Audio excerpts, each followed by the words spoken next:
Good evening or afternoon or wherever time you're watching this. It's Bull Session, the podcast. Buck Russell sitting here recording everything. Marcus Cross is across from us, and we have a bona fide internet celebrity with us today. Via the Skype hotline, our very, very good friend, Mr. Matt Beat of Mr. Beat's Social Studies channel. Mr. Beat, how are you today? I'm good. I'm surprised to hear you call me a celebrity. That's kind of funny, but yeah. Well, let's just say that the combination of all your videos honestly have more hits than any video I've done in the last 7 years. So that makes you, I think, one of yours is what, 25,000 hits? Is that correct? Well, I had one on Facebook that I don't want to brag, but I had one on Facebook that had 1.4 million. That was pretty cool. Wow, 1.4 million. Holy cow. Yeah, it was, but Facebook doesn't, they don't have ad revenue, so that kind of sucked, not making any money from that. But it was still good exposure. It was, Excellent. They don't, like how many views do you need to have before they actually begin to do something like that? I'd be curious. Oh, Facebook is evil, so they they don't really pay. Yeah, YouTube is awesome because YouTube will, they'll give you a share of the ad revenue, but Facebook they haven't found a way to make money from that, so they basically just, they don't pay people. Yeah. But you're a little shaky, my friend. On just to let you know, the voices that were earlier, you've come a little shaky. We're trying out a technology that we've never used before, so we're really hoping that this works as we discuss a few things, as you heard in the opening, and we'll go right into the beginning of our first topic tonight. Hey, did you? I don't know if you guys heard, but President Trump met the president of the Virgin Islands. Oh yeah, I heard about that. You had mentioned that before. Matt, did you hear about that? Yeah, a little bit. Yeah. It's always scary when he meets new people. I wish I could find it, but he literally said that he met the president of the Virgin Islands, which is him. And it's him. He met himself. Yeah. He met himself, and currently he's now in a Twitter war against each other. With himself, yeah. With himself good. And the rest of the Virgin Islands. Yeah. And it just shows the true the scope of his idiocy and everything, especially toward the Caribbean. He's just getting old. That's all. He's what, in his 70s? 71, I think. Yeah. Well, the one thing that drives me absolutely crazy, and I don't know about you guys, but the way he is treating the areas that were devastated by these hurricanes, he's treating them literally like not second-class citizens. He's treating them like third-class citizens. What happened in who? Buck, you need to learn to take. They need to learn to take care of themselves there. Okay, come on. They just had a hurricane wipe out. We can't. Help them the whole time. Come on. He gave them paper towels. He threw them to them. Yeah, he threw them to him like somebody throwing T-shirts at a football game. I was waiting for the gun. I mean, literally. I mean, these areas have been devastated, and he had the gall to say that Puerto Rico is dragging down our economy. Wow. Yeah. When we already kind of hinder their economy due to the Jones Act, right? Which is, the thing that says that only American flag flown or driven boats can bring supplies and goods to the island, which is stupid because they thought that that's part of the legacy. No, go ahead. Go ahead, Matt. Go ahead. Oh, sorry. I was just saying, it's part of the legacy of imperialism. I mean, it's, technically the United States still does have an empire with with Guam, Puerto Rico, Marshall Islands, a few others. Northern Marinara Island. Marinara Island. Yeah, they have this. They're constantly. Wow. Yeah, they're in limbo. They don't have the same rights as Americans do. It's something that doesn't get a lot of attention. But you're exactly correct. I don't understand why it doesn't get that much attention. Because that's just because crazy. Honestly, it's probably because it doesn't affect most Americans. That's true. It doesn't. Yeah. I mean, unless you have friends or family in those areas, which I believe there's 6 territories. It is Guam, Puerto Rico, the Northern Mariana Islands. You have to help me Samoa. here, man. Some American Samoa, the U.S. Virgin Islands, and Puerto Rico, you already said. Yes, there's one other one, and I can see the coins I have in my collection at home. I just can't think of that last one. Council Bluffs? No, not Council Bluffs. Yeah, truly, people just don't care. Oh, yeah, they don't. They don't. But for some of them, the Jones Act is in full force, and some of them it's not. I believe in Guam, there are parts of Guam that don't have to deal with that particular thing, if I'm right or not. But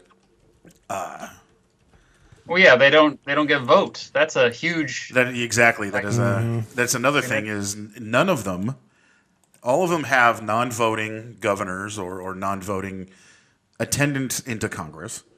So they don't have any kind of help in Right. in Congress, even though that Congress, as we know, does not care. What? Let's see Since here. when? The Jones Act prevents, and this comes from Wikipedia, of course, one of my favorite places to learn things. The Jones Act prevents foreign flag ships from carrying cargo between the U.S. mainland and non-contiguous parts of the U.S., such as Puerto Rico, Hawaii, Alaska, and Guam. Foreign ships inbound with goods cannot stop at any of these 4 locations, offload goods, loan mainland-bound goods, and continue to U.S. mainland ports. Although ships can offload cargo and proceed to the U.S. mainland without picking up any additional cargo intended to deliver to another U.S. island, usually they proceed directly to U.S. main ports where distributors break bulk and then send goods to U.S. places off the mainland by U.S. flagged ships.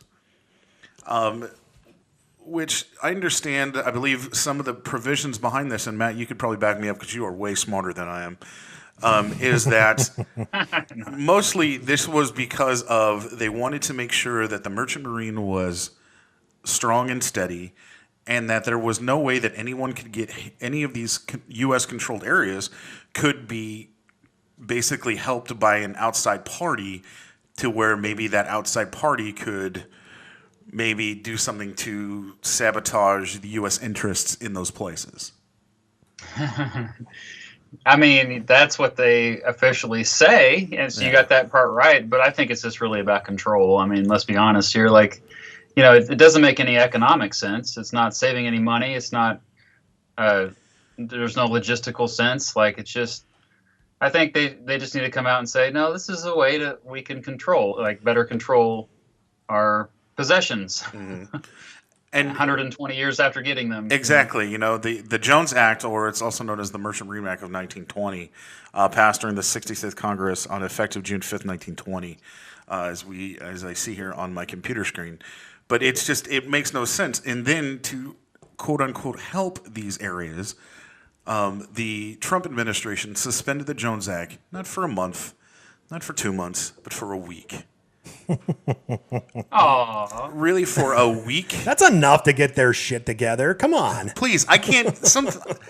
Granted, it takes 2 days from Amazon to get shit to my house. Do you think it's going to take 7 days for someone to drive a boat over to Puerto Rico to get any kind of... It takes him 7 days to wrap his hair around his head and do his comb over or whatever he has. There are people, there are celebrities that are loading planes with people who are helping with supplies that are helping out more than our government. And I just don't understand why we can't help. These are Americans. These are not These are not well, I think that's other people. I think that's kind of the whole misconception here is a lot of people think, oh, they're not Americans, you know. Oh, it's Puerto Rico, you know. Puerto Rico. They're Mexicans, you know. I mean, that's what I think a lot of people think, you know. Well, Puerto Rico, if I'm not mistaken, just voted recently, probably within the last 10 to 15 years, of voting on a statehood referendum, which of course goes nowhere since they have no representation in Congress. Right. They want to be a state. They want to be the 51st state, and they're not getting that ability.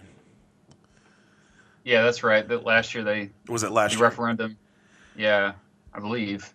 No, you're probably right. I like I said before we got on, we were very lax in getting our show prep done, so we're flying with it. Like just like this new technology of being on Skype with our good friend Matt Beat from Mr. Beat's Socials. You have another channel too, don't you, my friend? Oh, I have a few channels. Yeah, the Mr. Beat one is the only one that actually has any success. But we have our comedy videos. When I say comedy, like my brother and I, we make them, and we're the only ones who pretty much think they're funny.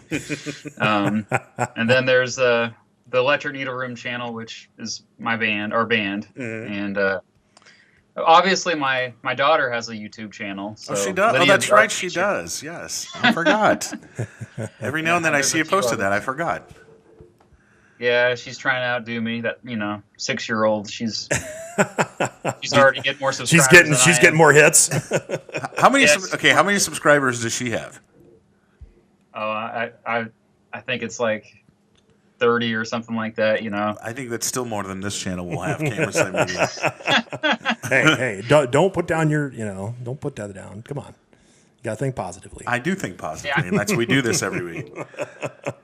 I enjoy it. I enjoy you guys. I listen to at least a couple of your episodes. Well, thank so at you. least you have me. We appreciate we that. have one. We have one person. There's probably one other person. We will go. We will take one and we'll move on from there. But that's wonderful. But just the stupidity of this, and I don't get why we can't help anybody. There is a way to help people. I will find out the address. I saw it last night when I watched the repeat of or the DVR of Saturday Night Live. There is a website I would like that I'm going to give you here in a little bit. But speaking of Saturday Night Live, kind of basically pushes into our next segment is as you know, Matt, is the president believes that Saturday Night Live is a joke and that the numbers are going down, that nobody wants to watch it. But Saturday Night Live is getting some of the biggest reviews, some of the biggest ratings in its 40-year history.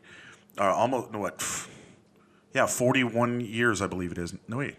43 years now because it started in 1975. Oh, it did start. Was it 1975? Okay. And now, I mean, you see people like Alec Baldwin, who's doing an amazing impression of the president. Beck Bennett is doing Vice President Pence. Okay. Is that who does him? Yes. Okay. Who does Kellyanne? Kate McKinnon. Kate McKinnon is doing Kellyanne And Conway, Jeff Sessions. And Jeff Sessions.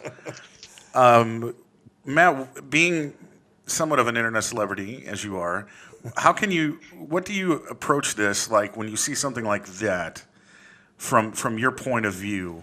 What do you think of? Couldn't watch. It's not funny. Had to turn off the TV. Low Fake ratings. news. I mean, what do you think of stuff like that, personally? Satire or like? Yes, just the satire. I mean, do you is it?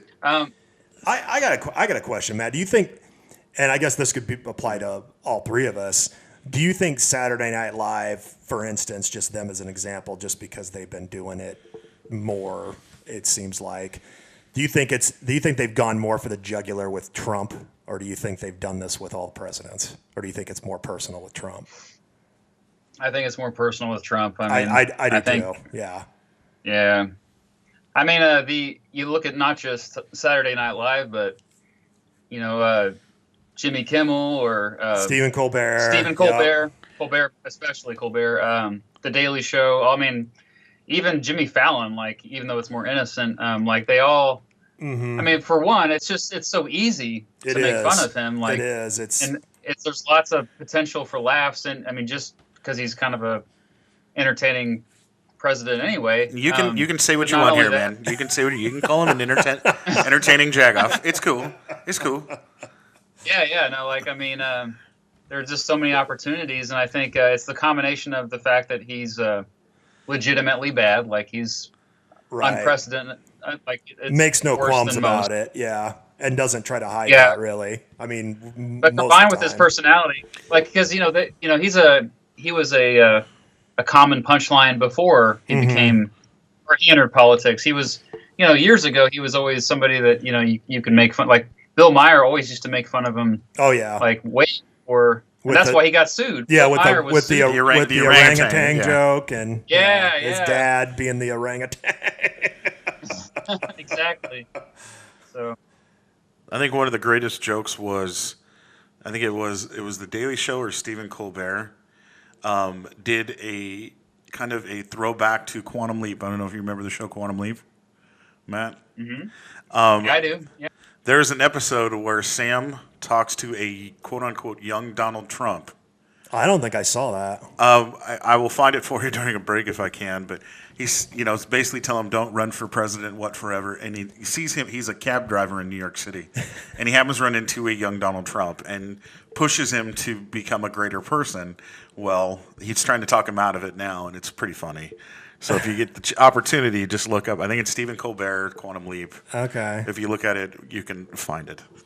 Wow. Yeah, no, it's actually quite funny because I remember that episode. It was like a kind of a Christmas Carol style episode, if you will. Okay. Next thing I want to talk about is since President Trump seems to be leaning us more toward World War III. It's about the Iran nuclear deal, and in the beginning you heard he wants to kill everything that has Obama's name on it. I'm going to read this, and as you know, we try not to do fake news. We try to do everything we can to Hashtag make Mawa. Stop. You and your Mawa.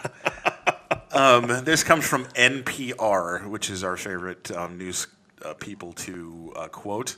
And I will read this. This is an article from, I got to find the person's name, Larry Kaplow of NPR. And it says, and I quote, President Trump's Iran address creates uncertainty about the long-term survival of the 2-year-old nuclear deal. It opens the door to Congress to find ways out of it, even as he threatened yet again to use his power as a president to break the deal himself. But for now, the deal stands with the administration itself acknowledging it's better than to have it than to break it. Instead, the administration wants to redefine the U.S. relationship with Iran beyond the nuclear agreement. Trump reviewed Iran's missile test and support for Hezbollah, Hamas, and Iraqi militias that have targeted U.S. troops. I don't understand why he wants to break this. If Iran is one of our biggest enemies, if you will, literally Obama and those went to the table to a Iran that is not in a good place and said, hey, we need to curb your deal or your nuclear program. What do we need to do? And they came to a compromise. Why does Trump want to break this deal? I don't understand because there's a lot of American interest to keep the deal, but there's more than that. And I don't think Trump sees the bigger picture. He's worried about the United States, but when we should be worried about the entire planet. Well, I think he gets kind of pushed sometimes by his party. I mean, well, not really his party, but the Republicans that, I think he kind of gets pushed by them a little bit into trying to break it just because they were not fans of it when Obama signed it.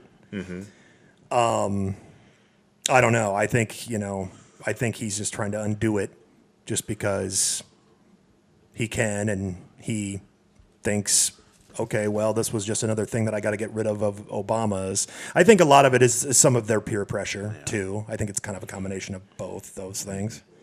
What do you think, Matt? I agree.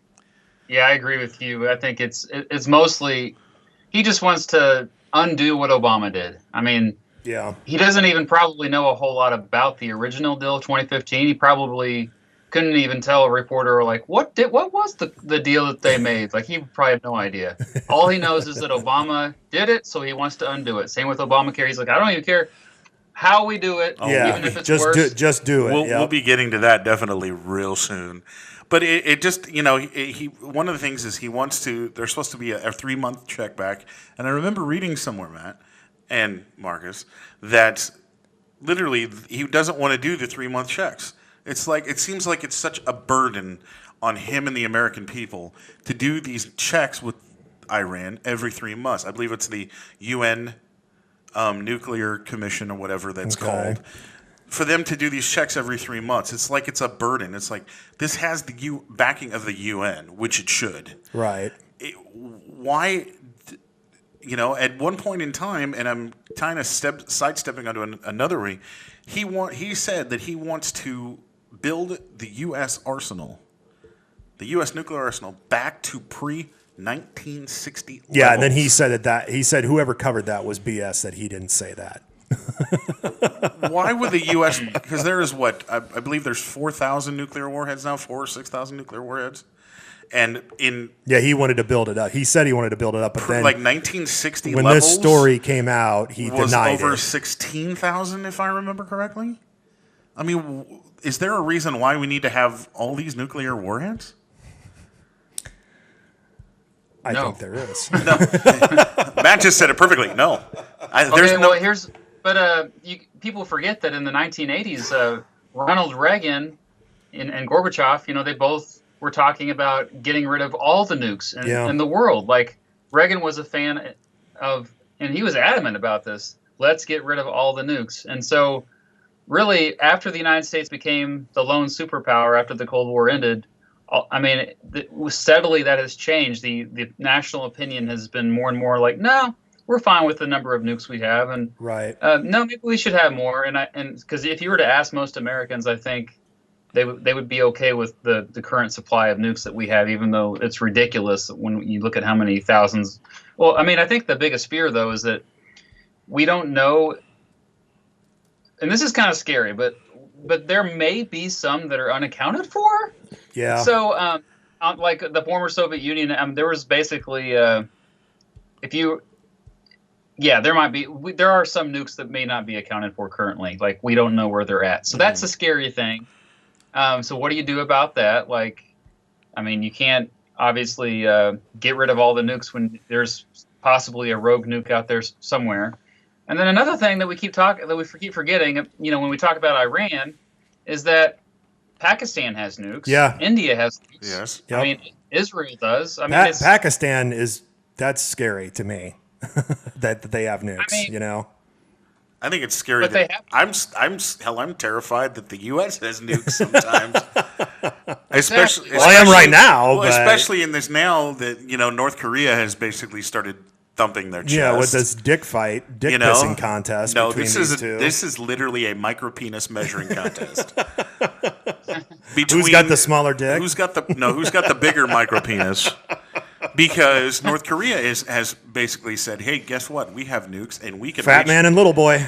we can reach Los Angeles or Guam or well, they said Guam. I think most people would be like bomb gom. Who gives a fuck? Right. It's like Well, the biggest worry is when they say they can really they reach can hit California. California. Yeah. that has people. Oh terrified. my God. Right. One of our cities, one of our states. I think that's when people freak. Well, they also have, they have. Whoops, sorry, I forgot to turn that down. The one thing that I think a lot of people are terrified with as well is that if that happens, what will be the U.S.'s response? Yeah. Well, it depends on who's in office. Well, true, but you have Right to now. think of U.S. responses in the last some 20 years. And I'm not saying this is a good thing or a bad thing, okay? So I'm asking both of you what you think of this. When the U.S. or when the Twin Towers fell on 9/11, what was the American response?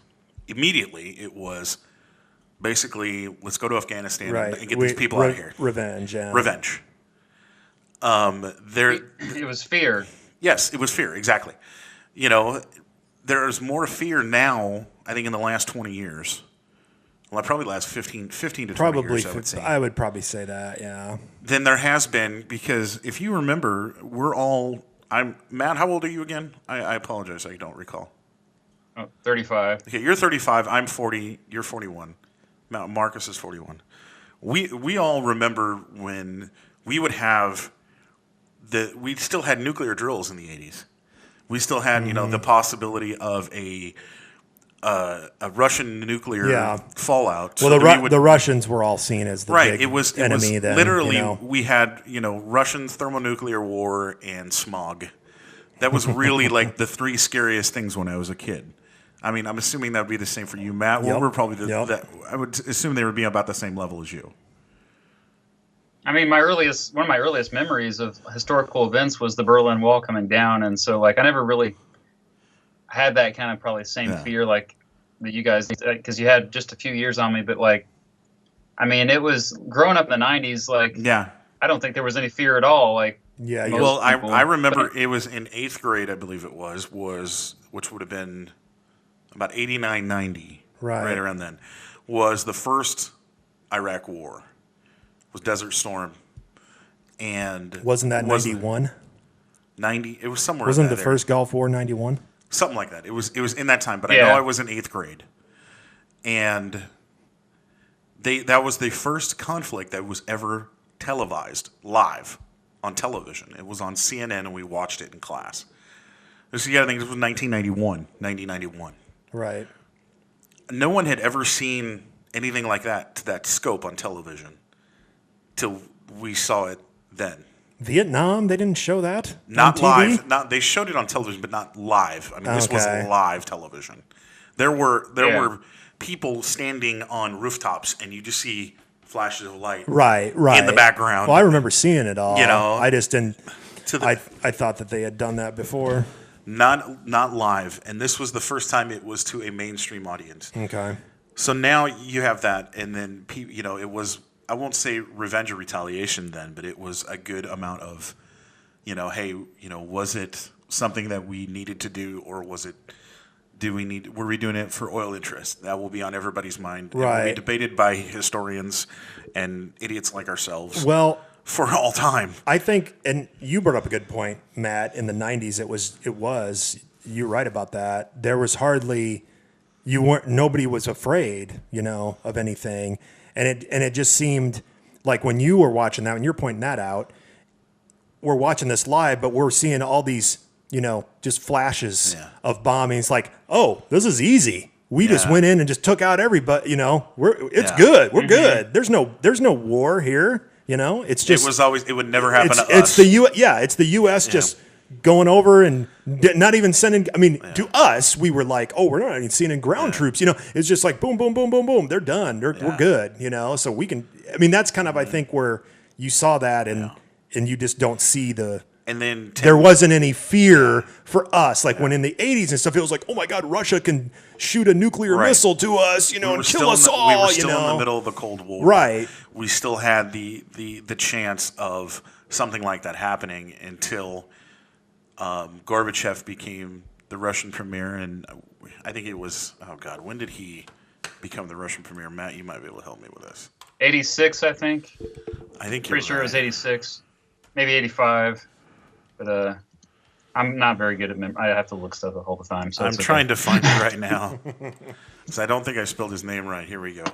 Yeah, Mikhail it was Gorbachev. 85. Yeah. No, 1990. He was. Oh no, he was the president of the Soviet Union to start. 1985 is when he was the premier. He was the general secretary, which would make him the premier of the Soviet Union. Soviet Union. Yeah. So he, he was the one that also brought in the area of what is it, Glasnost, what it was, and Perestroika. And those were the things, and with the U.S., then even in that time, and there was a lot of uncertainty in the U.S. then too, because, we were coming out of, the gas crisis in the 80s. We had the gas crisis in the 70s, and everybody said that Jimmy Carter was a very, I won't say a lame duck president, but he wasn't very strong. We found out that he's probably a better president than he's led to believe nowadays. Reagan had his ups and downs. There were we have to admit, as much as you can sit there and say that his economic policies were terrible, there were things about him he did that were good, and there were things that weren't very good. Right. Between those two, you have to agree with that. Oh yeah. One of them being the fall of the Communist Party, or of the Soviet Union.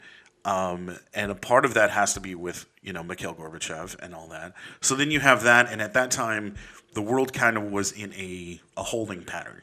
There was not much, that you got to think, now you're getting into the Muslim areas in the Middle East, which we hadn't heard of in a long time. We went from the Russians to the Middle East.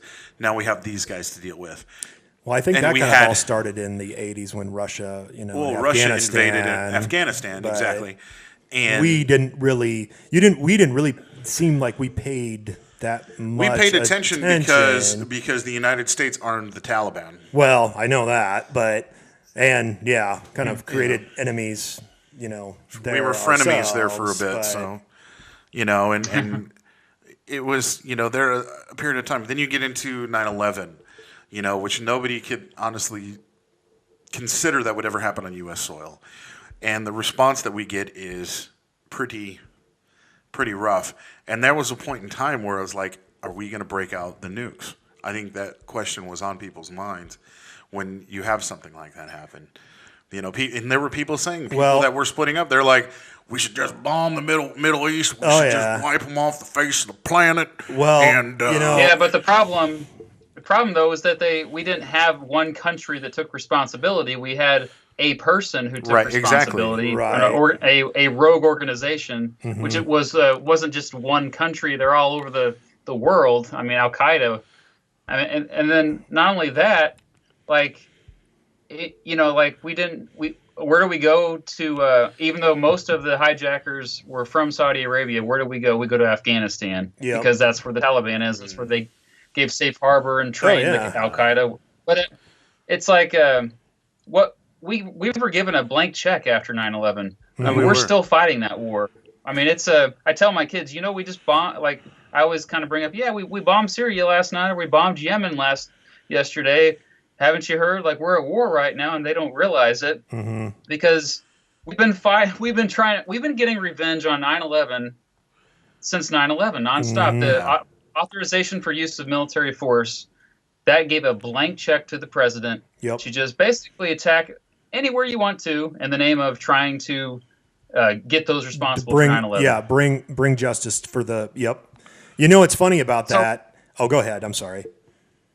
Oh no, I'm sorry. I just want a real quick point here. No, go ahead. Because we've been fighting it's just like the war on drugs, or the war on poverty. We've been fighting the war on terrorism. A noun. We've been fighting a noun you cannot defeat a noun. You will never defeat a noun. Yeah. You're right. That's really what. So like, go ahead. I'm sorry. Go ahead. No, you're fine. I was just gonna say, just pretty much what you had said.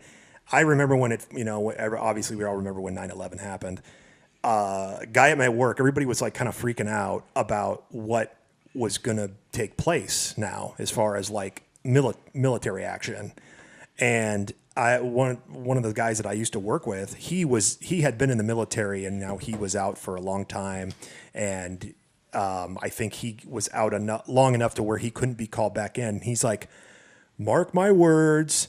And this is what he said to all of us. He's like, because they were talking about invading Afghanistan. He's like, this will go on for 15, 20 years. And I'm like, and we were all just like, well, why would you say that? Afghanistan, come on, And he's like, this will go on for 15, 20 years, mark my words. He's like, the Russians were fighting these guys forever, and then they backed out because they couldn't, defeat it. He's like, I'm telling you guys right now, he goes, we go over there, we'll be over there forever. And everybody at my work was just like, whatever, no way. And he's like, I'm serious. And he was like dead serious. And then there was talk about a draft again in the military and stuff. I remember that. Like, they're going to start drafting people, blah, blah, blah, blah, blah, because you guys might see a draft again because this has never happened on U.S. soil, blah, blah, blah, blah, blah, And everybody, what you said, Matt, it was fear. Everybody was like terrified, like, oh my God, they're going to start drafting again. Oh my God, we're going to be at war. It's like going to be another Vietnam, Everybody was just freaking out, It's crazy to that level, and so.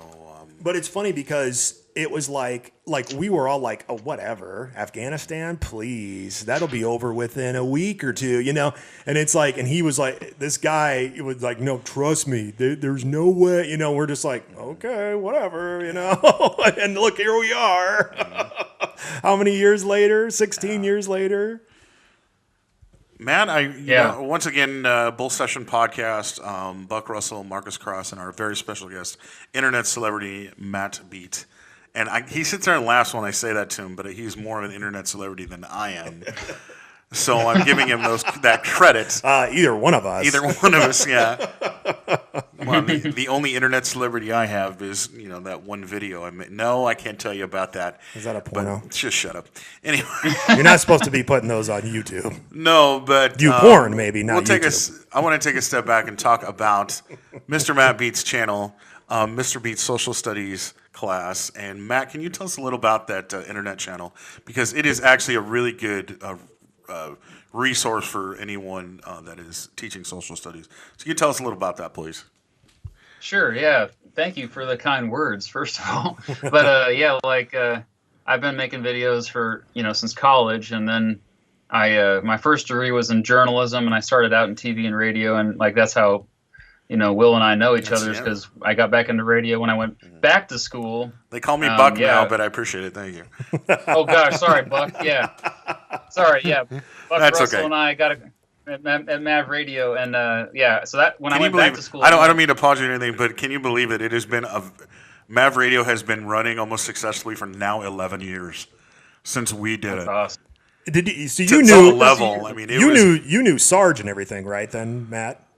Yeah, I did. Yeah, Okay. yeah. Those was were the golden days. The golden days, baby. Anyway, please continue. I'm sorry.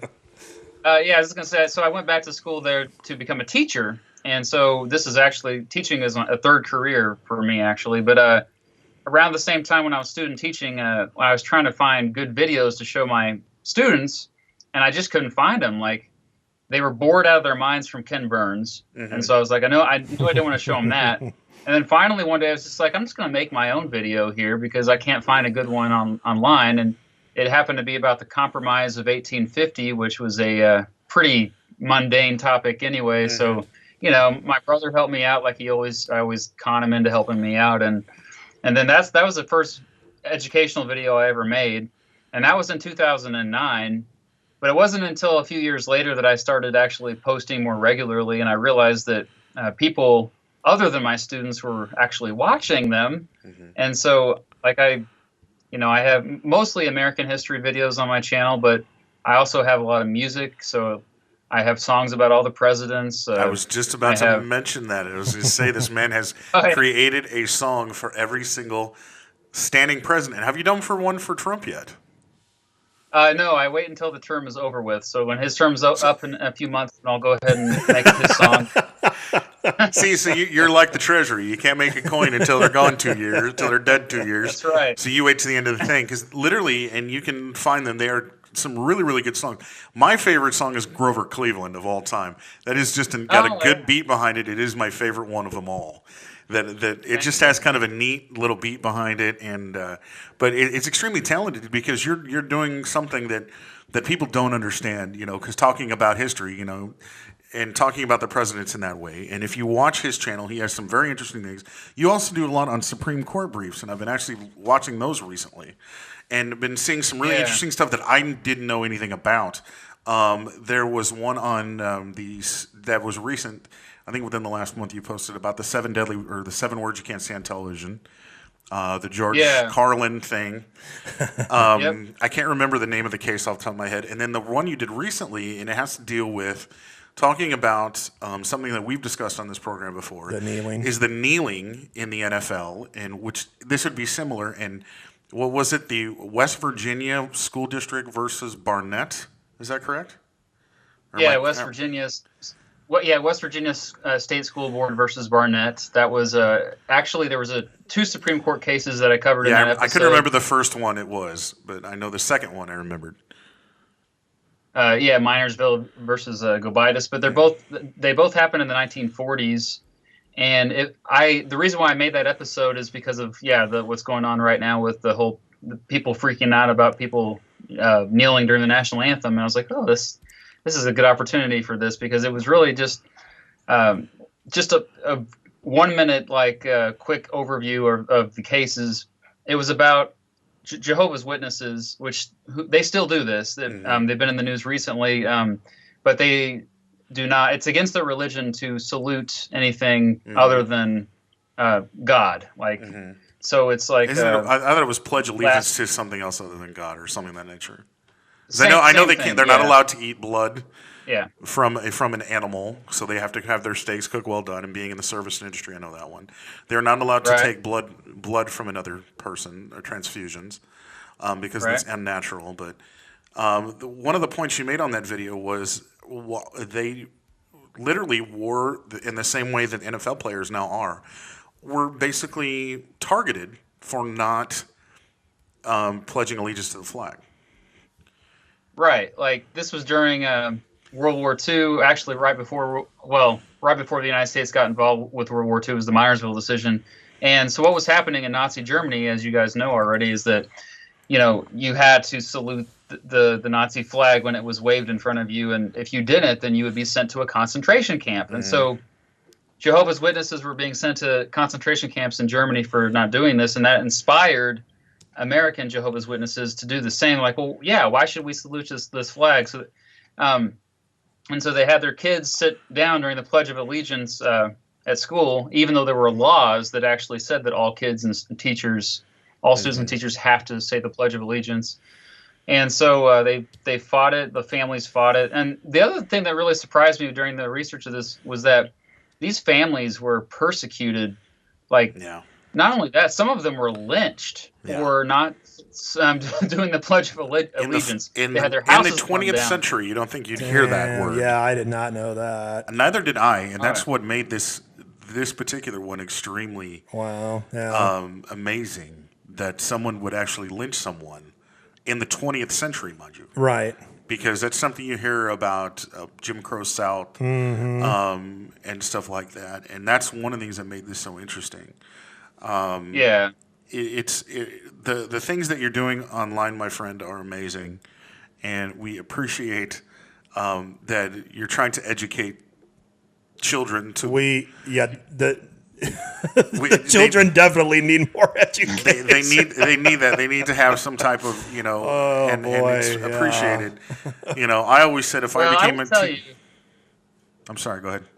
We keep I was going to say, I'll tell you, like, the kids are okay. Like I know you're kind of joking around here, but like these kids, they're smart. Like they already know a lot, and a lot of it is because they've grown up with YouTube and they've grown up with seeing conflicting information, so they're actually critically thinking well ahead of before we did. Because you guys probably, I imagine you love history, and a big reason why I make these is because I'm trying to get people more excited about history. Right. But a lot of times these kids will learn it like accidentally. They'll just go on like just like we go down rabbit holes on the internet. And so like it's amazing, some of my students, like what they already know coming into my class, in high school, like they already know a lot. And so trust me, like just because things might seem like the direction of the country might seem like it's not going in the right direction right now, it doesn't mean young people aren't. Because I think a lot of what's happening in our country right now is driven still by older generations. I think mostly the 50 and above crowd. I mean, they're the ones who still mostly vote. Right. They're the ones who still mostly create laws. Exactly. Mm-hmm. Anyway, sorry. And no, that's all right. And here's another thing too. Is it amazes me? You live in Kansas, so here's something that I need to. You're a teacher, and I can probably finally put this argument with my wife to bed, because she is originally from Kansas. She's from Salina, Kansas. Is it true? Answer me this question. One question, Matt, because I know that you want to get to the Kansas City game here. Is this true or not? Is it illegal to teach evolution in schools in Kansas? Is that true or false? It's false now, as far as I know. But until recently, it was true. Like maybe I can Google it here, but as far as because I've talked to science teachers about this, and I think that would make things difficult. And and I sit there and I make fun of Kansas all the time because my wife is from Kansas, and Diane's from Kansas too. And your girlfriend's from Kansas. And we went to Kansas not long ago. My wife turned 30 this year. And so earlier in the year, we went to Kansas City, and we had to stay in Overland Park because there was a comic book convention or something in Kansas City. And they're like, oh my gosh, that's why we can't get a room. But no, they didn't realize the Big 12 basketball championship was in Kansas City. So we had to stay in Overland Park, and we could not find, you can't get liquor. You have to get liquor from a liquor store. You can't get it at a grocery store.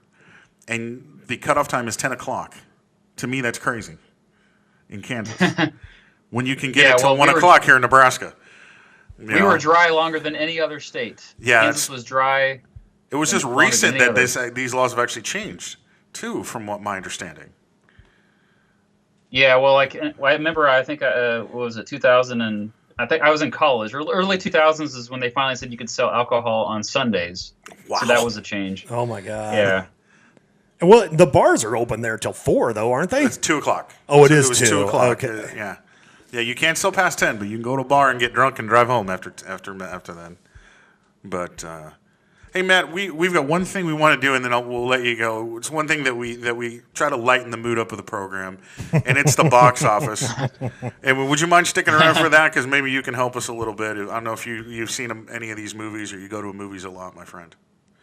I'll try. I'll do my best. All right. If you want to look up what we're looking at, we're going at boxofficemojo.com, and we do the weekend box office.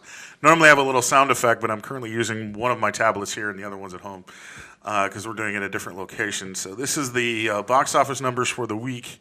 Some of these numbers surprise me, and I have not looked at the first two, so don't tell me, but you told me what number one was, Marcus. Yeah. So we do the top 15 of the top 10. So we start off with American Assassin from Lionsgate, has dropped from the 11th spot to number 15, $525,000. It has made its budget up in 5 weeks, $35.6 million. This is the movie with Sam Rockwell is in it, I believe, if I'm not mistaken. No, wrong. What is it? Because you probably know this one. Michael Keaton and Yes, Michael Keaton, that's what I was Dylan thinking. O'Brien, based off the novel.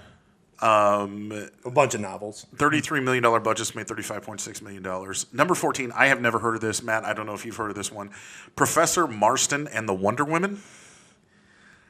No. That sounds like a porn. I was just going to say. I didn't know porn Must be. can make I the bet you it's probably Indian, right? I'm assuming it's an Indian film. I don't know. It says Annapurna. Unfortunately, Box I Office don't think Mojo doesn't give us much No, information. it's not. Yeah, it's not an Indian film. No. I've heard of it, but I have no idea what it's about. I don't know what it's about. And so it'll be interesting to see. So we'll just move along. $737,000 premiering It's a number small, 14. yeah, Indian Number movie. 13, this one's dropped some. Battle of the Sexes from Fox Searchlight, $1.4 million. That's the movie with Emma Stone and Steve Carell as Billie Jean King and Bobby. Oh, what the hell's his name? Bobby Knight. No, it wasn't Bobby Knight. It was the big tennis match in 1973 that basically, showed the Battle of the Sexes and Billie Jean King won. It was Bobby something. I know I said I was going to look it up last week and I didn't. The number 12 movie, this movie, Flatliners. This one is not really on live support, if you will. It's down from number 9. $1.5 million. It's made $15.6 million on a $19 million budget in 3 weeks. Yeah, it's not doing It's well. not doing well. I don't know. Matt, do you remember the original Flatliners? No, I don't. No, I guess I'm the only one that remembers it. I think it came out in, 90? It was around then, and this is a sequel, probably a sequel Yeah, slash it's supposed reboot. to be like kind of a sequel. This is to it. one that Matt might go check out. Marshall, it's $3 about million. Thurgood It's about Thurgood Marshall. Yeah. Yeah. $3 million out of $12 million budget. Number Isn't 11, it Chadwick Boseman that plays him? I believe so. Yeah, it is. Yeah. That one I know had a little bit of good vibe about it. I Well, know I think saw a it's- preview of it. I It looked think it's interesting to me. just limited right now, but it's supposed to open more 821 theaters. screens, it says right now. So I'm going to So agree it's- with you on that one. it'll start to come out pretty big. in Down more from theaters. as we go into the top 10, down from the number 8 spot, Victoria and Abdul from Focus Feature, $3.1 million. It's made $11.3 million in 4 weeks. That's about Queen Victoria and her Muslim associate, with Dame Judi Dench playing Queen Victoria. This one is slowly dropping, so I don't know how that's going to turn out. Number 9, Matt, you've probably seen this one, I'm assuming, since you have 2 little girls. My Little Pony, the movie. Have you seen that one yet? No, they want me to take them. $4 million. I can't wait. I was there opening day without 2 little girls, and that was just creepy. Yeah, No, you I'm are kidding. creepy. I'm kidding. And it's from Lionsgate, which I can understand still. $4 million. It's made $15.5 million in 2 years. I do not have a budget on that one. In 2 years? 2 months. 2 weeks. 2 weeks. Sorry, 2 weeks. Like, damn, it's been out a long time. Number I don't want to eight. get rid of it. Number 8 down 1 spot, the Lego Ninjago movie, $4.3 million. It's made $51.6 million in 4 weeks. That is one of the lower known or lesser known Lego properties. Yeah, usually those do really Do-do? well. Do-do well. Number 7 down from number 5, Kingsman: The Golden Circle, $5.3 million. It's made $89.65 million. Damn, that has made almost $200 million overseas. Overseas, it's pretty much about made its budget of $104 million. Number 6, and it stayed exactly where it was last week, American Made. That's with Tom Cruise. I remember that one. $5.4 million. Have you seen that one? No, I haven't. I wouldn't mind seeing it. Matt, have you seen that? I never even knew about it. See, we can tell that he's like, he still like doesn't watch television all the time because he has stuff he has to do, and he's got a family, and the two of us got nothing to do. So we just go out and about. Yeah, it's based off of that Barry Seal during the Iran-Contra thing. When he went with the cocaine so it's back a historical movie. Yeah, there you go. Drove back and forth with the plane with Pablo Escobar and all that. So Interesting. Oh yeah. yeah, it's getting good reviews. Number 5 movie this week, down from number 2, The Mountain Between Us, $5.65 million. It's made $20.5 million in 2 weeks on a budget of $35 million. Is that with Idris Elba, Kate Yes, Winslet? I believe so, yes. Down one spot from number 4 is It. $6 million. It's made, this movie just still boggles my mind. $314.9 That's just in the million US, right? That's U.S. numbers. That's U.S. numbers. that thing Overseas, has I think it's really made close to $1 Made a billion. killing. I'm close. Foreign It's numbers is same thing, $315 million. So they've got a worldwide haul.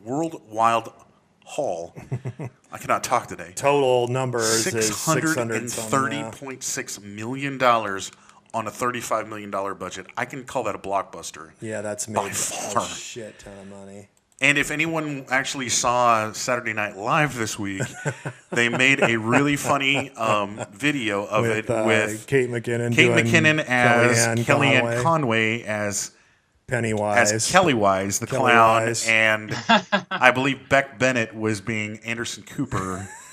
It might not have been Beck Bennett. Actually, no, it was. No, it's Taron Killam? I got it right here. Alex Moffat. He's new. Yeah, he's really new. Okay, I don't know as, who he is. As Anderson Cooper, and they didn't have someone for the show. That's so not the same guy that did it, Anderson Cooper, during last year when they did the debates. When they did those. I don't recall. Okay. I don't remember. I thought they always had the same people. Well, they've switched them out in here and there, and if you don't get the chance, you got to watch it. It's after the very funny opening. It's the with, cold open with the cold open. Trump at the trucker rally. Trump at the truck rally, and then the opening monologue by I wish I remembered his name. Oh, it's I have it right here too. He did the He was blinds, in or the Big Sick. The Big Sick. and- He actually wrote the movie. Yeah, he did write the movie. Camille Nana. I feel like the guy from Office Space. Naga, not gonna be working here. Kumail Nanjiani. We apologize if we were destroying I'm probably his murdering his name. But he kind of starts off slow, and then he's really funny. Kumail Nanjiani. The one thing I think that's funny what is he it's talks about racism, and stuff, and he goes, if you're going to be a racist, be a more informed racist. And it just literally, the crowd went nuts because it's like, those are two things that just don't match, that just have no place in society. A more informed racist is not a racist, more likely. Number 3, first time on the countdown, a brand new one. This one I really want to see. It does look good. The Foreigner. I think this is the first time Jackie Chan's been in a movie in years. Well, in a U.S. movie in a while. $12.8 million. Its first week. It made it for $35 million, so really, really cheap. I'm really hoping that does really good because it looks like a good thriller. It's got a good thriller. It's actually based off a book called The Chinaman. Yeah, but you don't want to say that apparently in post unracist America, because I sit there and roll my damn eyes. The number 2 movie down from number 1, which I don't know why it dropped from number 1, but Blade Runner 2049 is still up there, $15.1 million. It's made $60.5 million in 2 weeks. So it's about halfway to its budget in the U.S. It's done about almost 100 overseas now. So it's going to get close. It's getting going to get close to making I its really want budget to see back. it. It looks awesome. And the number 1 movie, and I'm going to go. You saw this Friday, didn't you? I don't know if, Matt, have you Friday seen the the commercials 13th. for it? Probably not. Because You made it your death day. I'm assuming that, you probably don't watch anything that's got horror. You probably watch more things like My Little Pony because you have 2 little girls. But it's called Happy Death Day, and it's made $26.5 million. It blew its budget away the first week. Yeah, the $4.8 budget was like million. $5 million. And it makes that its first week. And whether or not it's good or not, we don't know, but it looked terrible. I'm going to say so- it's not good, but I shouldn't judge it. I haven't seen it. We haven't seen it yet, so and we haven't gone on on. Did you see Google. Friend Request? No, where did that fall into this week? I think it was like number 99 or something out of out of 100 movies. I'm not sure. I'm pretty sure it's out of theaters now. but Yeah, there's some movies that are brand new. Just some of those horror movies, I don't know, they're hit or miss. Breathe. Is that one? I don't think so.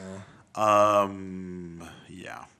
Yeah, there's that literally is- like totally unheard of Yeah. actors in all of this. You know, and more than likely it's probably, you know, And maybe it's okay. I don't know. movies that are probably going to come up next week. I know that Medea's new movie, Boo 2, is coming out. Excellent. So Tyler Perry's cross-dressing is still going to be. There are people That guy worried makes so much money off his movies. people sit there and get all Yeah. angry at like people who are gay, and then you've got Tyler Perry who dresses up as a woman. It's like I don't understand. Wow. I mean, he's You know, Yeah. I don't get it. kind of funny. We are going to take a break, and we are going to say thank you very much to our very good friend Matt Beat for joining us in the first half of our program. Matt, you've been an absolute delight to sit here and chat with over the last, say, 45 minutes. You know, and we Well, know thanks that for having me on. Yeah, we know you have. Yeah, thanks for you coming have on, Matt. things to do and people to see, and you have 2 little girls at home. You keep bringing that up. Well, You have 2 little girls at home, so you got to get back to them. No, he's a father. You know, he's got a family. He's got other things to do. And the Chiefs are playing right now. And I don't even know what the score. Do you know what the score is of the Chiefs game right now? No. Okay, well, during the break we'll have to find it out. Yeah, I was going to try to find it too. Yeah, I'm going to go watch my girls, a.k.a. watch the Chiefs game. Yeah. We appreciate it, Matt. Hope you'll come back on the program again sometime. Stay on the line because there's something we need to talk about when we go take our break. Yeah, it was good talking to you, Matt. It's very good to talk to you, Matt Beat, ladies and gentlemen. Wow, we have hit the 1 hour mark nearly on this program. We still have 30 minutes to go, and you're going to hear us talk about how now the wonderful Agent Orange wants to get rid of Obamacare next. Stay tuned. This is the Bull Session Podcast. Stay tuned. We'll be right back.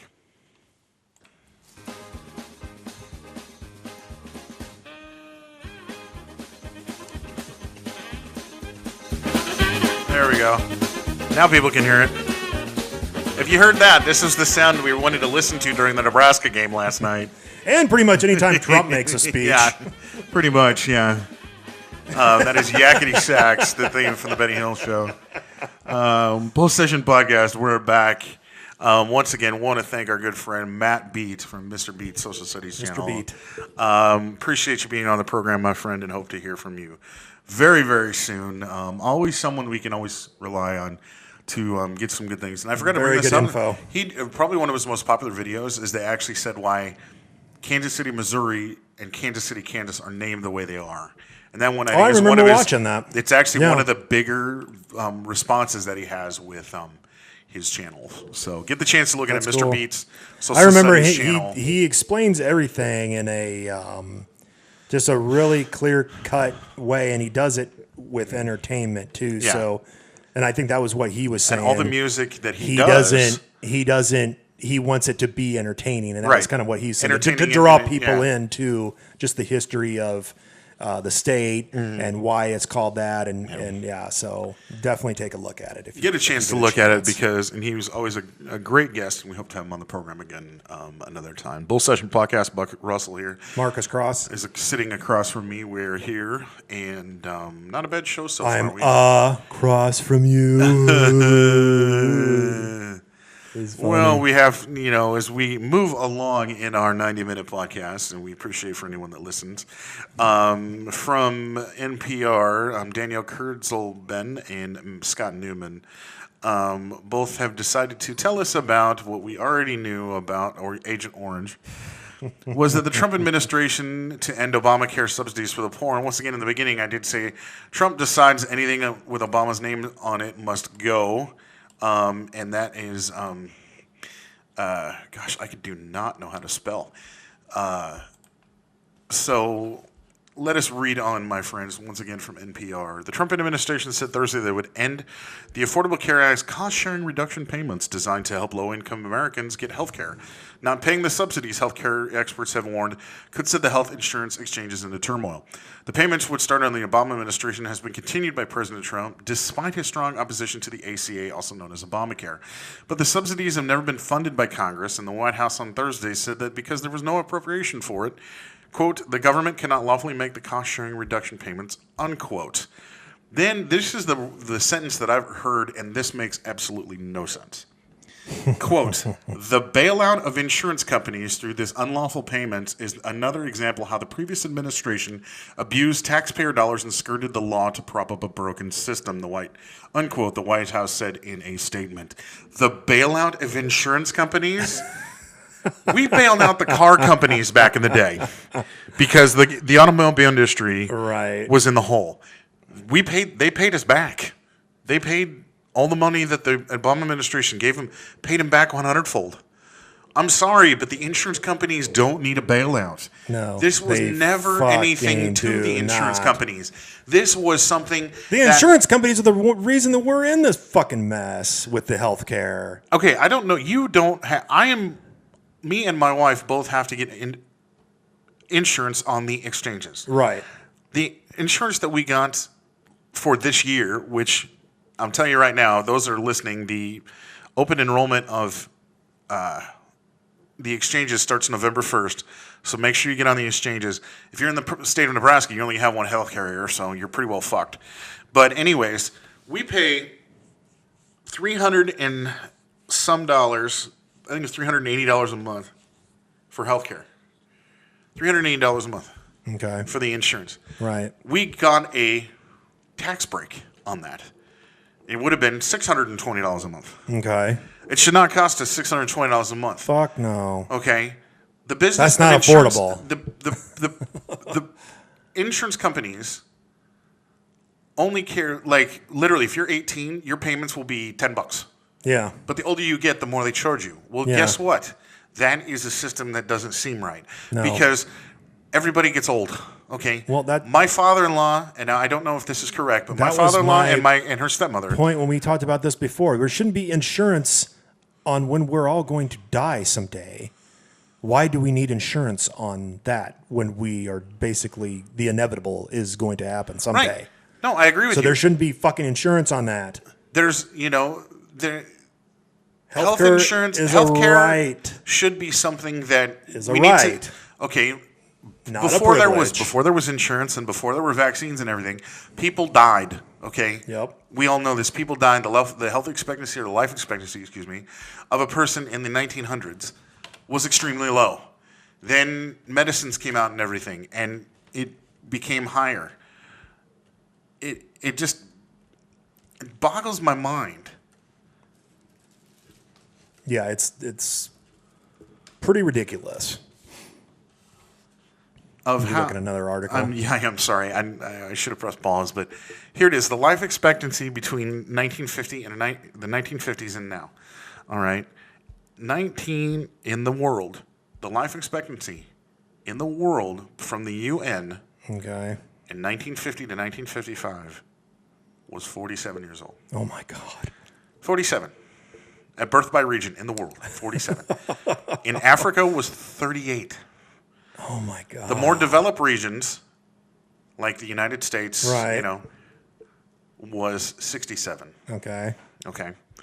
In 2015, that number grew to almost 80. Okay. That is in the more developed world, Right. according to the UN population prospects. All right. So in the world, and you got to think, and I'm not knocking them, Africa is kind of dragging the line here. Right. Because you got to think in 1950, the average life expectancy for someone who lived in Africa was 38 years old. Damn. 38 years old. In 2050. I would have died 3 years ago. Yeah, me too.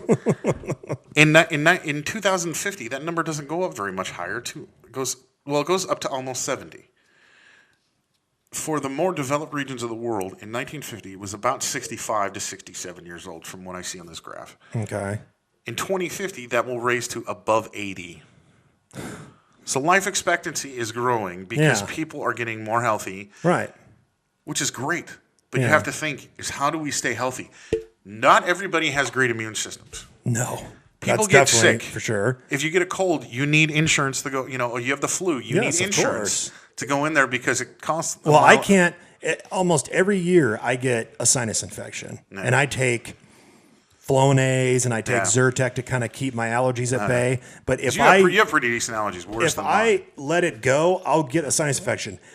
Over-the-counter drugs do not do shit when you have a fucking If you have- sinus if you infection. have- if you have the I flu have or something to or end sinus up infection, going exactly. to the doctor. Like if I get a cold, I have to go to the doctor to get antibiotics. Yeah. If To I get a better, cold- or I won't fucking get Right. better. If I get, if you get a cold, yeah, you can do the over-the-counter stuff. Yeah, exactly. And Mine everybody are gets a never cold. because I'm always thinking, oh, it's just a cold. No, 3-4 days Yeah. later go by, I still got it. A week goes by. Okay, I got to go to the fucking doctor. Yeah. And There- he there says, should be- well, you got a sinus infection. Yeah. You're going to need this. So if you don't have that, just the regular, infection, sinus infection, Yeah. just you're going to need antibiotics for this shit.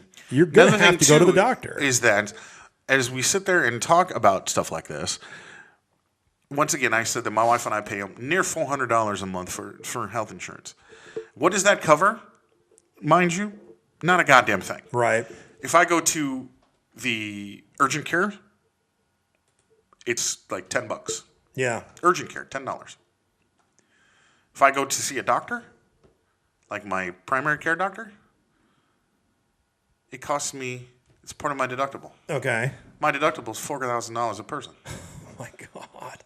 How is this supposed to help me? It's not. I work in the service industry. In the service industry, restaurant industry, you don't get healthcare benefits until you're a salaried manager. Right. I'm not a salaried manager. I serve tables. We've discussed this before. Well, I make good money, but I'm not going to sit there and spend $400 on fucking insurance. I remember when I have to, because if I don't, I'm going to get. We've said it before. Obamacare was great in theory, but in practice, it sucks. Yeah, they executed it terribly. I mean, I remember when that was all getting talked about. At least it was getting talked about. well, I remember the when Republicans and the Democrats were actually fighting over it. Right. Now it's just like the Democrats are like, don't repeal Obamacare. Please don't repeal Obamacare.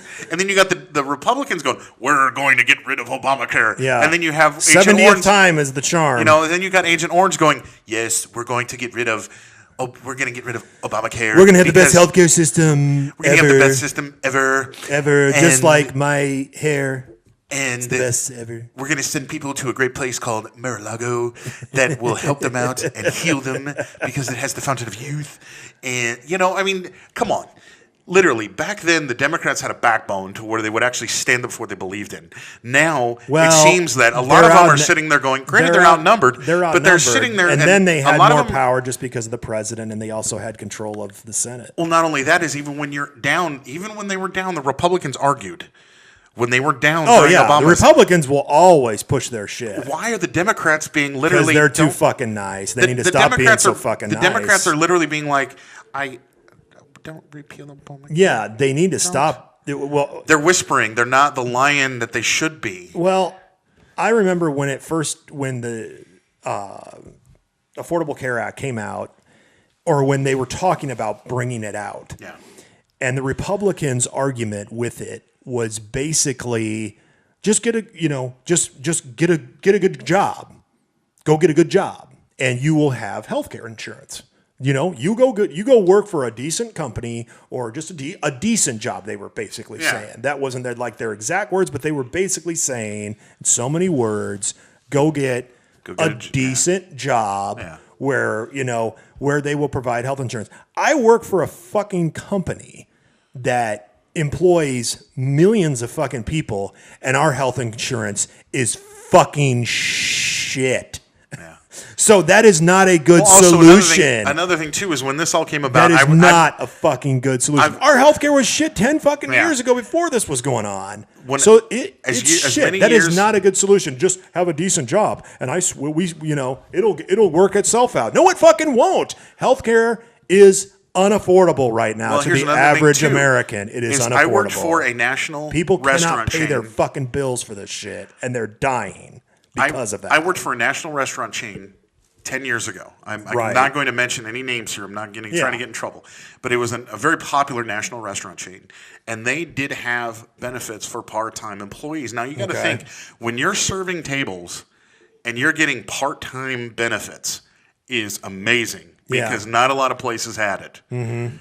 Then comes the ACA and all that stuff. Well, then the insurance companies said, well, we don't want to give you any breaks anymore to pay for this part-time health care. So they removed part-time benefits from a lot of major companies. Mm-hmm.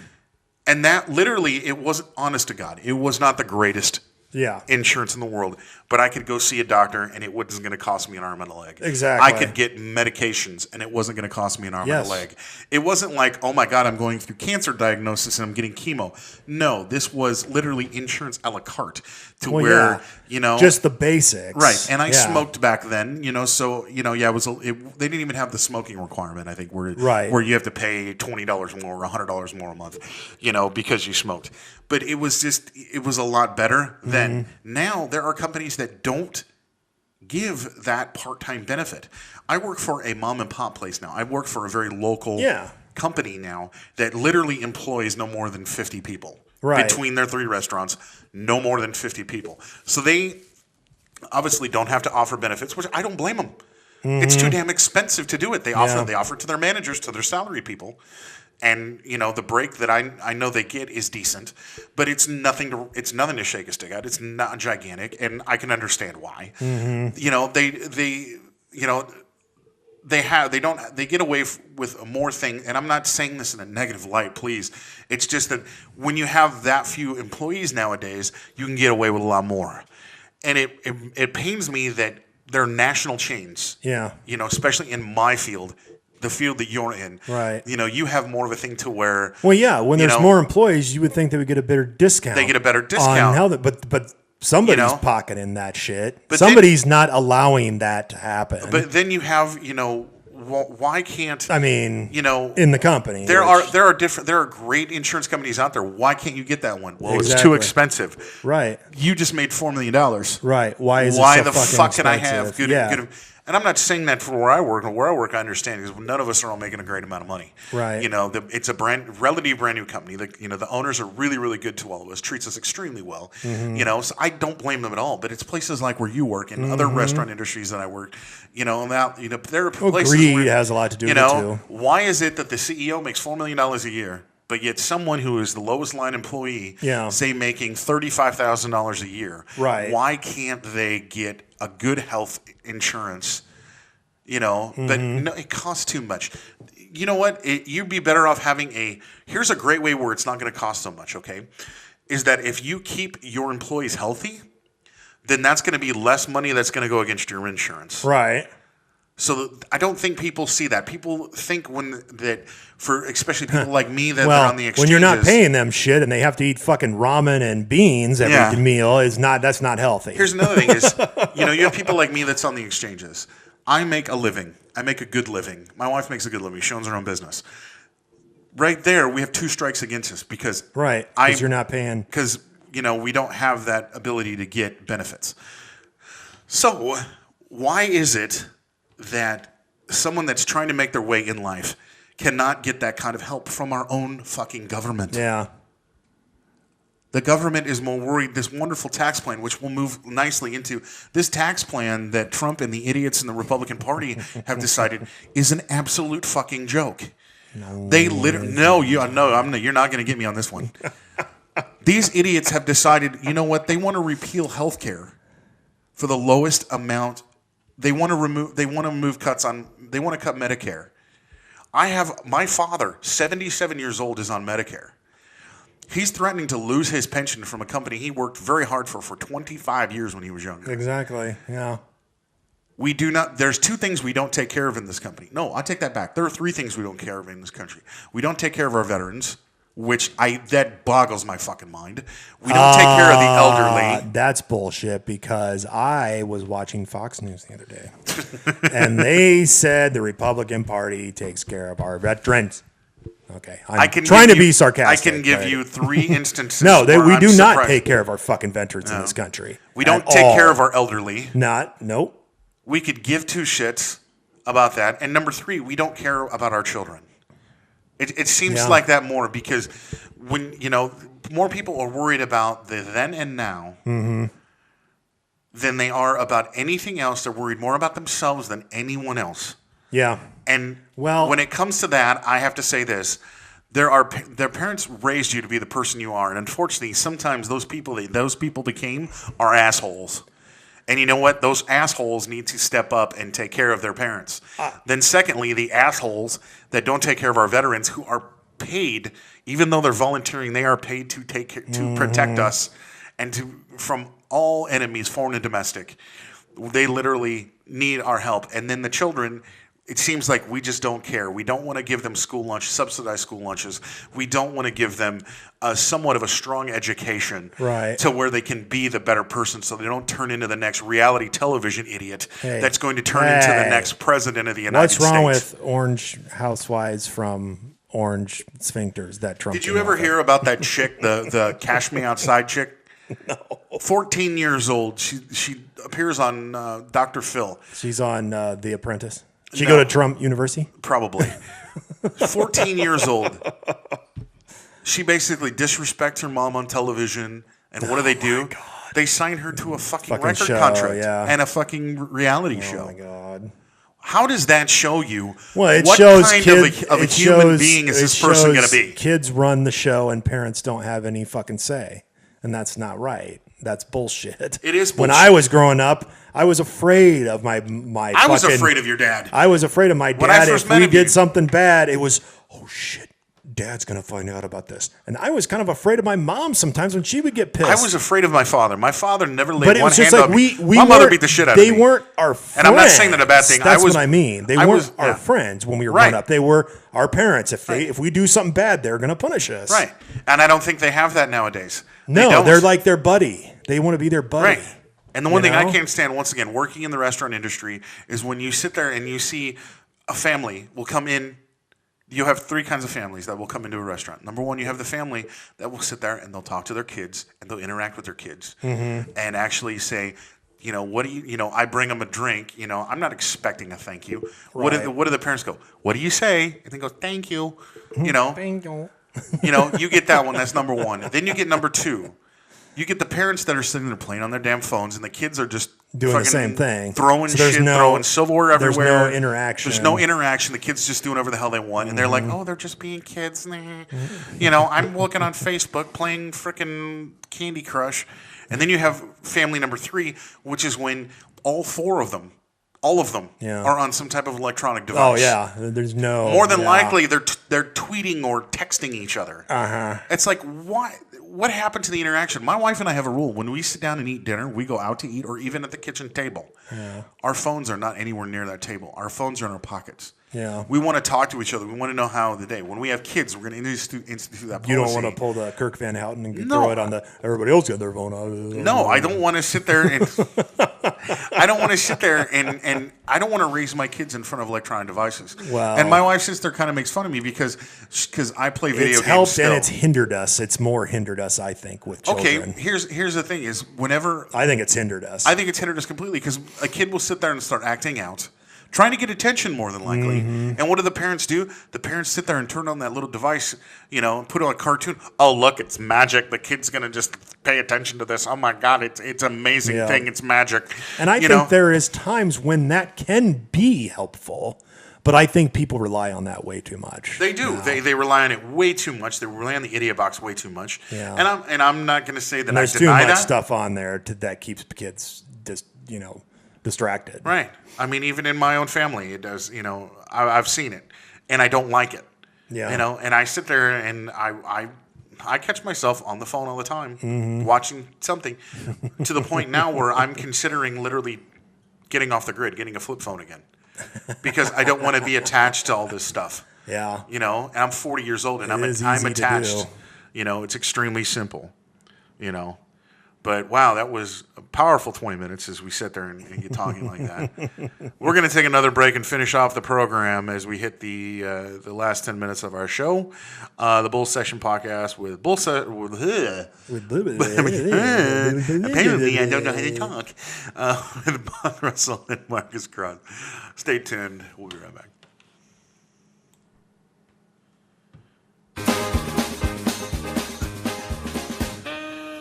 I had to play it again. I couldn't help it. And you're watching the Trump Show.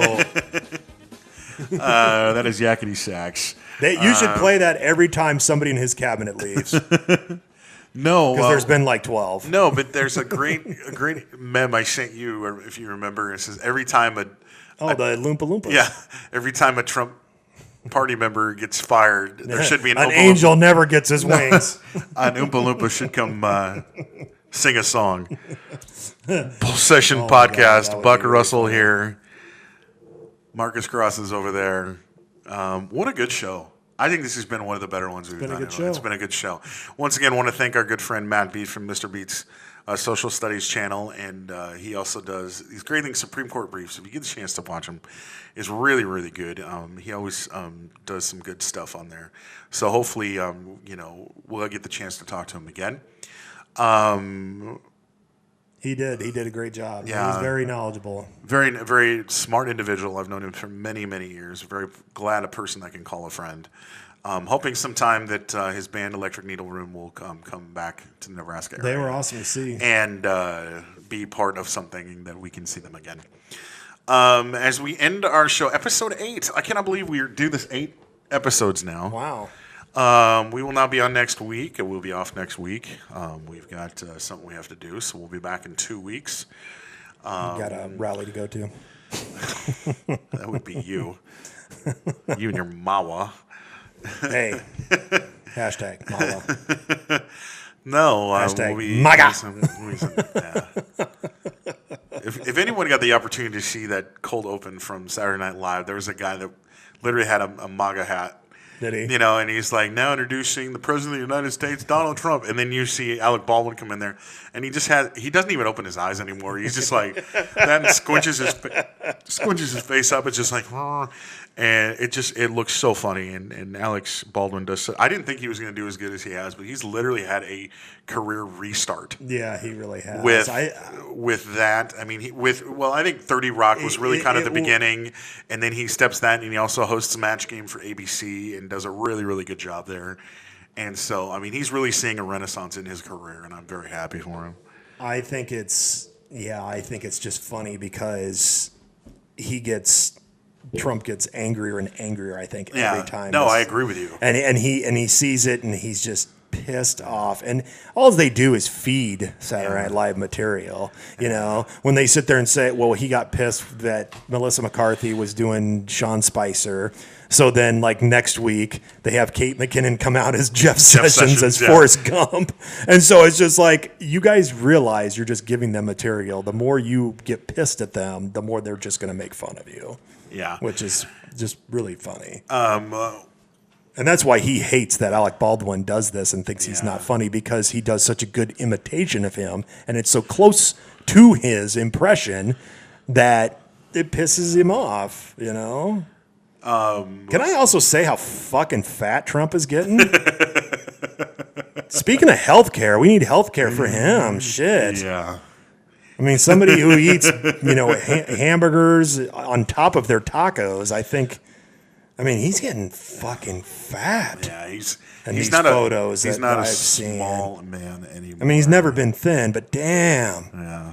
He's getting like a fourth chin. One thing that we've been talking about is we've really been telling you to help any way you can with Puerto Rico. I've been trying to find a few things and find the place or the website that you can go to. But I was searching and I found this. The Miami Marlins will donate $200,000 to Puerto Rico for hurricane relief. Okay. I mean, and that's Miami Marlins are not owned by Derek Jeter and his group, but there is a disaster relief Kirk Van Houn's concert. team. Unfortunately. There is a disaster relief concert tonight. Please check it out. There has been a considerable amount of donations made. I'm still trying to find it. If it's One Voice Somos Live, the concert relief, and that was yesterday, actually, forgive me. Okay. I want to find the website you can go to donate. I don't know if it's been closed off or not. But you can also go to redcross.org is another place where you can donate. Please help them in any way you can. They are Americans, no matter what anyone says or does. The people in the U.S. Virgin Islands, they need help. Remember, one of those islands, now granted, it was one of the British Virgin Islands, was literally wiped off the map. Yeah. You know, we need to help those people. They're Americans. They are our brothers, our sisters. They need us to help just as out. much as they were in Texas and in Florida. We got to help them. Exactly. We need to help them out because we Give what you can. You know, none of us are. Yeah. You know, $5. most of us are not well off. You not believe how much $5 helps. You put in $1, I put in $1, this person puts in $1, it adds up. It adds up. Anything you can give is great. And we want to do everything we possibly can to help the people, because my sister, when I believe it was Irma, Jose, hit Florida. Which one hit Florida? Irma hit Florida. It landfalled in Florida in the Fort Myers, Naples area. My sister has a house in Naples, Florida. She did not get very much damage, thank God. Mm-hmm. But there were people that did in the Fort Myers, Naples area. The people in Houston that got hit by Hurricane Harvey. Nearly devastated Houston. I mean, it was being felt into Houston. Houston is not like a city that is, it was devastating. Irma and Jose hit the U.S. Virgin Islands. Or as Trump calls it, Hurricane Irma. Yeah. Hurricane Irma. Yeah. It's not a place that honestly, why can't we help them? We can. And let's help them any way we can. I think most Americans would agree that, we do come together, unfortunately, during the worst over times. Tragedies. Yeah. But we can help. There is a saying in this country: "United we stand, and divided we fall." And we have to be united in helping our fellow men. And I've said it before, and I said it on a post in my blog, buckrussell.blogspot.com, is that we need to be worried about one race. And I'm not talking about the white race or the black race or the brown race or the red race. I'm talking about the human race. Exactly. And that is something that I think people don't realize, is that we are the human race. We are earthlings. We are brothers and sisters. We are literally brothers from another mother in their own way. Especially here in this country. Yeah. There's everybody's an American that's here. Yeah. We need to help out our fellow man no matter who they are. Borders should not separate us. Things should bring us together. And that's the one sad thing about it. Anything you got to say before we go, my friend? No, not really. Make sure you check us out. Like I said, we'll be back in 2 weeks. Check out Mr. Beat's Social Studies channel on YouTube, the same place we are. I will try to link somehow his channel onto ours in some way, just to give him a little props, because he is a good friend of ours. I can't think of anything else. I don't know if you can. Are you finding anything? Because you've been scanning the net. Oh, I was today. looking at the most recent allegations of Harvey Weinstein. We should have talked about that. We did, yeah, we should have. It's kind of funny that there's another person that's getting, sexual harassment lawsuits.